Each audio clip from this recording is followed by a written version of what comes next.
Hello and welcome to the Dr. Grant Show. Today's show topic, what would your ideal reality look like and why don't we live in it? Are you happy with your life? In this episode of the Dr. Grant Show, what would your ideal reality look like and why don't we live in it already? I'm going to break down what the perfect reality would look like and why we don't live in it. This came about actually from a conversation that I had today while I was at the doctor's office being treated for a medical issue. Nothing too serious. I'll survive. It's going to take physical therapy for about 2 months, just in case you're wondering.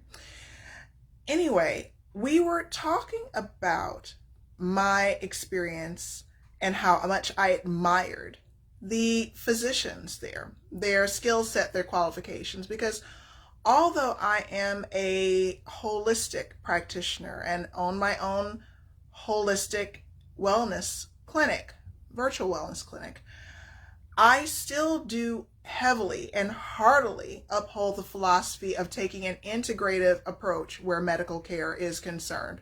For example, if I have a broken leg, no amount of sound baths and sound therapy or EFT tapping or mindset is really going to do it. Let's be honest. It'll help it heal faster once we get the main things out the way. But in that instance, clearly, I'm going to need a physician trained in bone setting techniques, the ability to assess, and with the lab equipment to see inside my body to match, I'm going to need a pharmacist to manage the pain. You get my point. Now, why was I talking about this at the doctor's office while being treated for my issue? I was talking about this because of the fact that when I was younger, I attended for my bachelor's degree at the University of Illinois Chicago, also known as UIC. And I loved it there. I also chose my major, marketing, because I always knew in the end I would plan on owning my own business, even at the ripe young age of being a teenager. And this is because entrepreneurship runs in my bloodline. My father was an entrepreneur and business owner. I have people on my mother's side that are entrepreneurs and business owners. So despite my best efforts to fight the calling, I still wound up being an entrepreneur anyway. And I started my first entrepreneur venture actually as young as high school, and I own my own salon. So what does this all have to do with your ideal life, you're wondering? Am I on a tangent? Am I on a rage? Rant? No, the answer is no.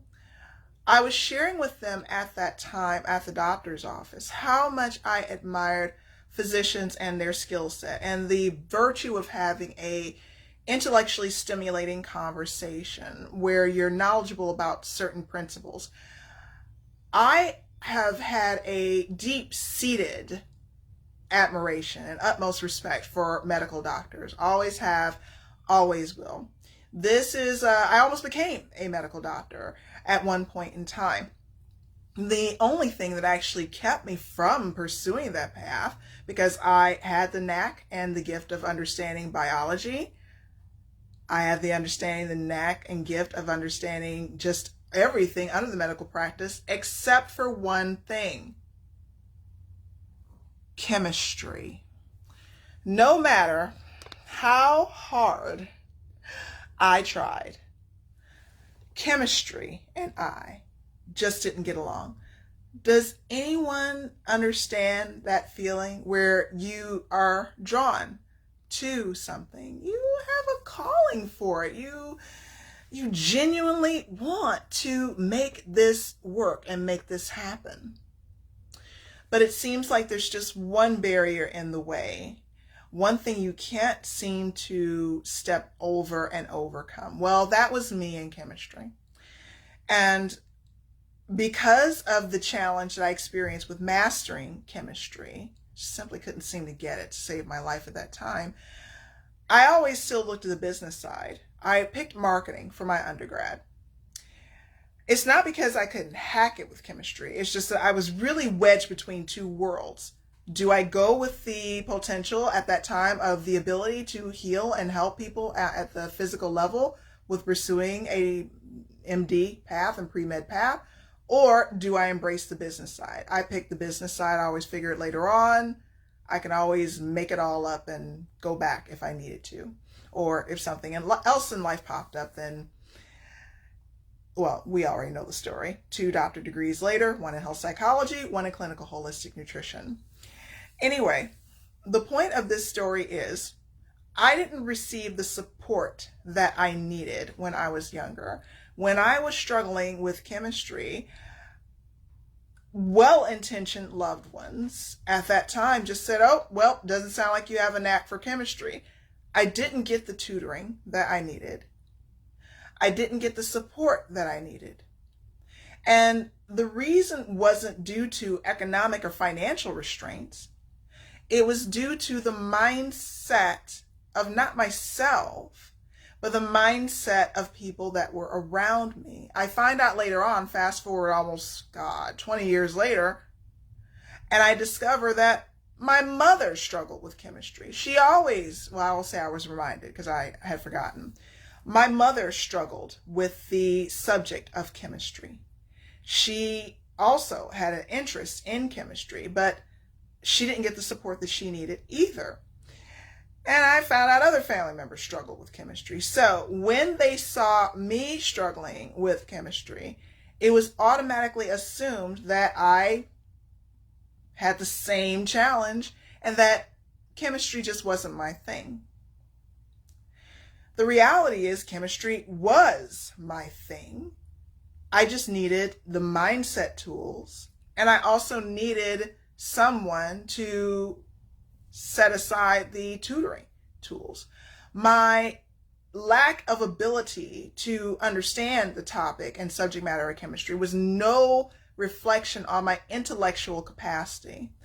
Can you relate to this at all? Where, seriously, have you picked a path in life and you picked that path, or you were steered in the direction of that path, and you discover later on, or maybe you're just having the epiphanous moment now, that it didn't mean that you weren't smart enough. It didn't mean that you didn't have the intellectual capacity to pursue your ideal reality and make your dreams and your passions come to life. But because of someone else hitting the blockade and the barrier, they assumed when you experienced that same blockade and barrier in that one snapshot, that one instance of life, that this was also an indicator that you were not destined for your goals either. And therefore, no additional pursuit, nor resources, nor tools were poured in your direction. But imagine if, in that situation, if we could hop back in a time capsule and rocket off in a rocket ship to when I was a preteen. Imagine if my well-intentioned loved ones said, you know what? I struggled with chemistry, but just because she's struggling with chemistry, it doesn't mean that she's doomed to never master it. Let's dive deeper and find out what we can do to help, and not allow this tripping over, this bump in the road, completely undermine an entire career path and potential career trajectory. And that's one of the reasons why I'm so passionate about taking a holistic and integrative approach to not only emotional eating and losing weight and achieving and discovering your life's purpose, but I take this approach because usually your past doesn't predict your future. There are always a myriad of variables that are around that are dictating and possibly skewing the outcomes that you had. And it doesn't guarantee that your outcomes will wind up being the same based on what you experienced in the past. I want to share with you an exercise that will help you create your ideal reality. We are all born into this world that isn't our own. So let's imagine what the perfect world would be for us individually. First, I want you to begin to contemplate these questions that we'll be attacking in this episode. Number one, what would your perfect reality look like? Number two, why don't we live in it? And I don't have a bunch of questions here. Number three, the reason, and this is really key, people are afraid to change and they're stuck in their ways. And basically, like, just to let you know, if my ideal reality were to manifest, I'd also want to have a pet unicorn and live in a castle. I mean, who doesn't, right? So let's get into some of these topics here. What would your perfect reality look like? Now, when I talk to the many women that I work with that struggle with emotional eating, food addiction, stress eating, and looking to lose weight, I ask this question often, even when I consult. What would your perfect reality look like? And we don't mean the topical things like wearing a certain dress size or having a certain amount of money in your bank account. You see, when you paint the photo and the picture of your perfect reality, those brush strokes that fill in that painting, the picture looks different for everyone. In order to make your ideal reality come to life, you need to train your brain into understanding all of the minute details to the best of your ability. So, I want you to begin with picturing your ideal day. Close your eyes. Breathe in, breathe out. I want you to fall backwards in time to you waking up. You open your eyes and it is your perfect reality. What do you see around you? Take note of it now, steadily breathing in and breathing out. What do you see on your hands? Is it jewelry? Is it not jewelry? What color is the room that you're in? Are there sheets on the bed or not? How's the temperature of the room? Is it hot? Is it warm? Is it cold? What do you smell right now in the air? Is someone cooking something? Is your air delicately scented with lavender? Vanilla? There's no smell whatsoever, no scent at all. As you take one foot and place it on the ground, do your feet touch carpeting or bare floor? or dirt. Maybe you're in a remote villa somewhere. There is no right or wrong answer to this, but it is extremely important for your brain to be able to bring this to life. And the finite details are the key. When you place your second foot on the floor and begin to walk to your bathroom, is your bathroom far? Is it close by? What's in your bathroom? What size is it? Is it big or is it small? Did you have to walk far? Did you only take a few footsteps? All of these things are exactly what your brain needs in order to construct and naturally activate the reticular activating system to bring your reality into focus. Let's skip forward a little bit. You've brushed your teeth, you've taken a shower or a bath, whatever is your thing. You now get ready for your day. What does your job look like? Do you own your own company? If so, do you have employees? If so, how many?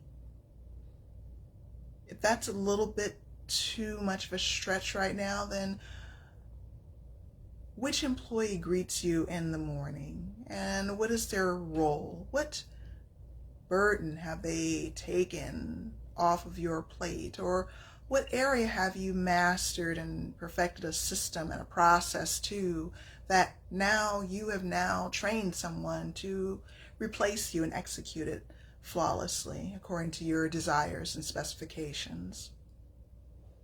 Now you're meeting with clients or customers. Are they happy to see you?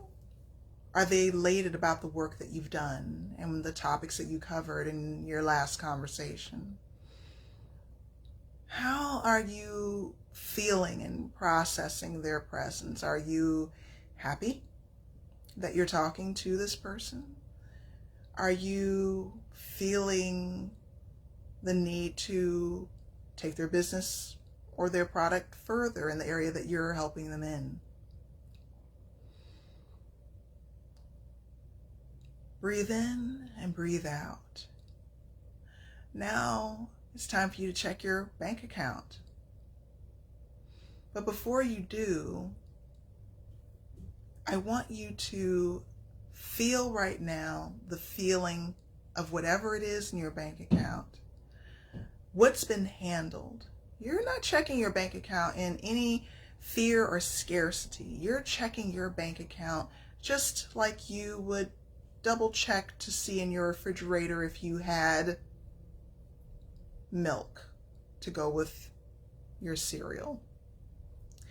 That's about as attached as you are to the number that will be seen, because you already have everything that you need.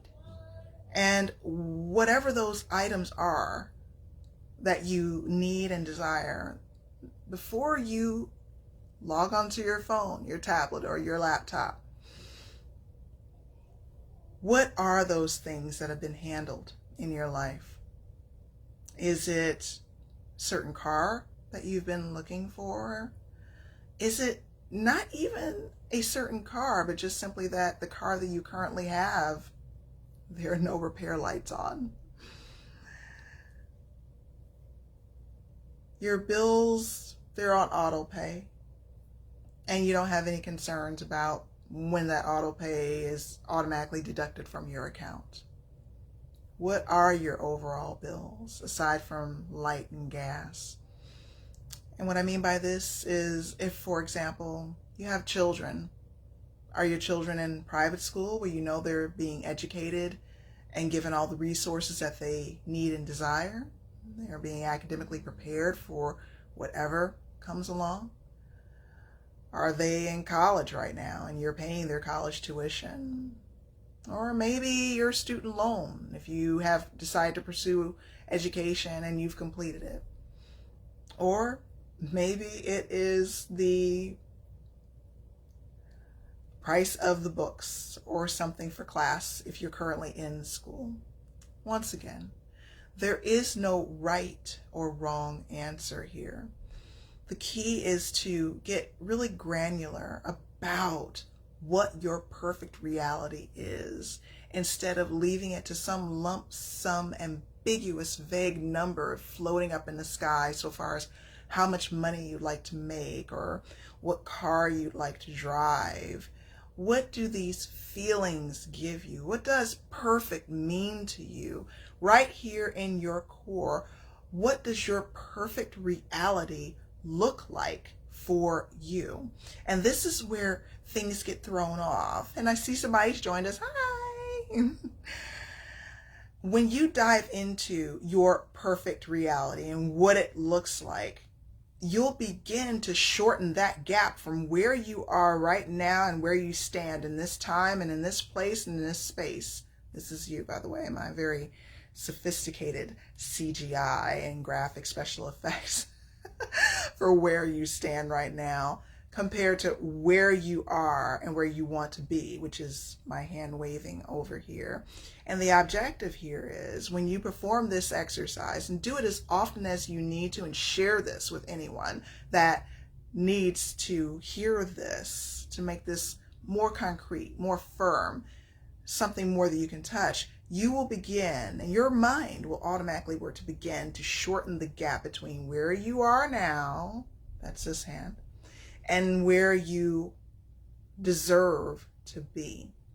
And you will also, in between, in this area, in this gray space here, your mind will be able to provide you with the solutions to the problems that you have and answer the next question as to why don't we live in it? It'll give you the opportunity to formulate solutions. So, for example, let's take a lot of women that I work with and a few brave men. When they're working to have positive health changes, for example, improving how they eat. Well, I'll just leave it there. Just improving how they eat. Of just losing weight, just simply to eat healthier and adopting more positive behaviors, okay? Often the conversation starts off with the many women that I talk to and the few brave men that I talk to, that they want to diet down to a certain size or lose a certain amount of weight. And when I ask more about what feeling is that going to give you, what will be accomplished, we quickly begin to discover that some of these things can be accomplished right now. We don't have to wait until we lose or drop 20 pounds, 50 pounds. And everyone's situation is different, which is why I love the human puzzle aspect of this, where there's nothing more delicious to me than talking to my clients and helping them sift the debris and figure out that, oh my goodness, I could have some of these things that I haven't given myself permission to have. I can have these things right now. Or, oh my goodness, I was thinking about the time that I was at the mall. This is a conversation I had with a client at one point in time. And she thought about that if she lost weight, she remembered the times, for example, where men would look at her at the mall. And I said, well, when's the last time you went to the mall, the shopping mall? She said she hasn't been to a shopping mall forever. I said, so is this a realistic thing to strive for? Is it just really that time and those events in your life have passed and we're really just striving for the good feeling, but it doesn't have to come from the mall and men looking at you in the mall? You get my point? It allows you to put things into context, and it makes it easier for you to begin to take those steps to actually live in your ideal reality. Now, this leads me to number 3. The reason is that people are afraid to change. They're stuck in their ways. And I sincerely have had experiences where the reason why people are afraid to change and they are stuck in their ways is because they haven't really identified a good roadmap to being able to see what the perfect reality looks like the exercise that I took you through. What do you see in the morning? What does your bank account represent? When you say freedom, what does that mean, for example? Freedom from what? Freedom for whom? What does freedom enable you to do and allow you to do? What does it allow your family to do? What does it allow your children, for those of you that have children? What does that allow your children to do? What does it allow you to do with your children? This can completely even expand into your physical health. Weight loss and participating in exercise, for example, is not about the sweating or the messing up your hair or the having to wash your hair all over again or, looking good or not looking as good as you want it in that workout outfit. Exercise and losing weight, for those of you that are striving to lose weight, the why has to be more specific. For example, exercising. Some people I talk to, they honestly hate to exercise. This is what many women have shared with me. I share with them, can we find a way? And let's find a way to embrace exercise. What would your world look like to have increased mobility and flexibility? What would your world and how would your world change if, for example, you have children or grandchildren, to be able to pick them up without fear of back pain or throwing your back out? How would your world change and the caliber of your interactions and the quality of your life change if you were able to actually run after your children or your grandchildren or your nieces or your nephews and enjoy it, run with them, run after them? Exercise and eating the right foods that nourish your body and not depriving yourself, but choosing the better foods that nourish your body for you in a timely fashion, it opens the door and the gateway to those things. Not just a better quality of life, but the better quality of life that you want to participate in. The ability to walk upstairs without knee pain or back pain. Everyone's different, but once again, once you begin to put the missing pieces of the puzzle together, change and the fear of change and being stuck in your ways begins to lose its hold and its grip. And, of course, if you're on my team, a pet unicorn living in a castle definitely has to be on your wish list. I mean, seriously, who wouldn't want that? I mean, a pet unicorn and living in a castle sounds awesome. But even if that is not your wish and you're not on team pet unicorn and living in a castle, the other things that I mentioned are still quite. I've given you this exercise for a reason, to help you and give you the first steps that you'll need in order to set your feet on the right path and road, a smoother road, to moving into your ideal reality. Because without the first steps, we're not going to get anywhere, and we don't live in our ideal reality. Now, the key here is as well to take the first step. But the other thing is to have an integrative approach to help you clear some of the mental debris and some of the thoughts that you may perceive as limiting or be unaware that they are limiting you. And these thoughts and belief systems and value systems, they are often things that sneakily pop up, kind of like a drunken hamster running on a wheel in the back of your mind, that just jumps up at the most inopportune times when you are working towards something big and important and major. And having someone that is trained in various innovative yet scientifically proven mindset techniques can really help get you to where you want to be in living your ideal reality much, much faster.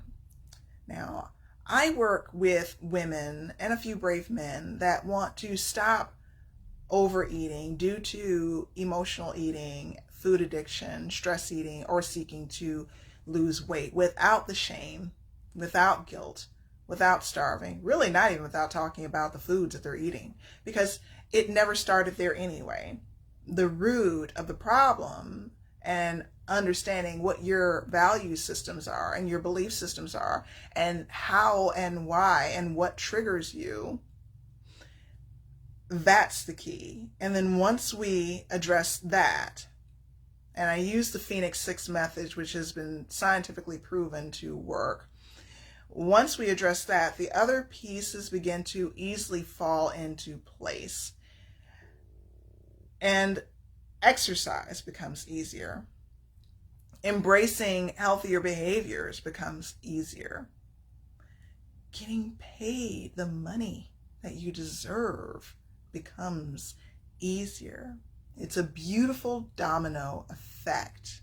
And I don't know about you, but my ideal reality consists of more than just the number on the scale. It consists of, and getting to it consists of reprogramming your mind and unearthing your value and belief system. And then once we unearth it, then we can look to see what is it that we want and build a road, a bridge, a parachute, and strap on roller skates and a rocket ship to your roller skates to get you there as quickly and as easily as possible. All right, for those of you that are unfamiliar with me and my work, my name is Dr. Kirsten Grant. I am the president of Phoenix 6 and creator of edibleaddiction.com. After losing my mother to food addiction and obesity and emotional eating in 2016, I vowed that I would never allow another family to go through what we went through.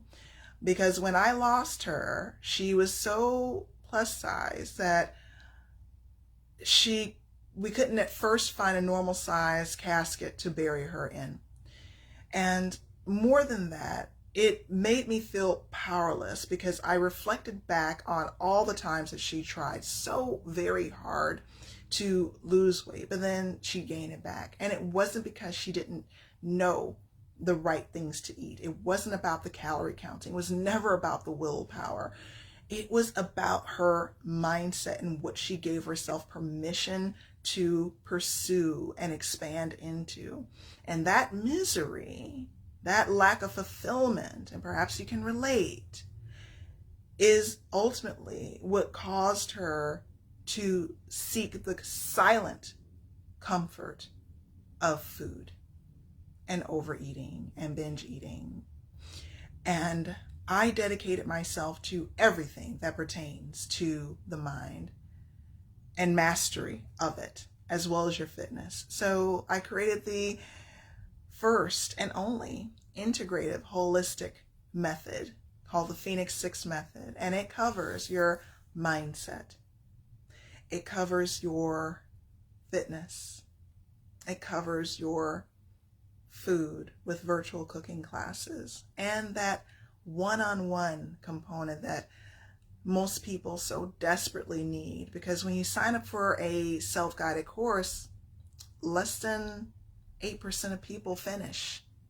And that's the reason why also over 80% of attempts to diet fail, because people are missing that one-on-one tailor-made experience that integrates everything that they need, even the business part, to help you with your career and your finances, excuse me. So if this sounds really good to you, I invite you to have a free get to know you session where I might be able to just find 2 or 3 things. Usually I do. Find 2 or 3 things to give you recommendations on, just to even get you started, that are custom tailored to you. All right, guys, I can be found on edibleaddiction.com, and I look forward to seeing you on the next episode of the Dr. Grant Show. Much love to you. Bye.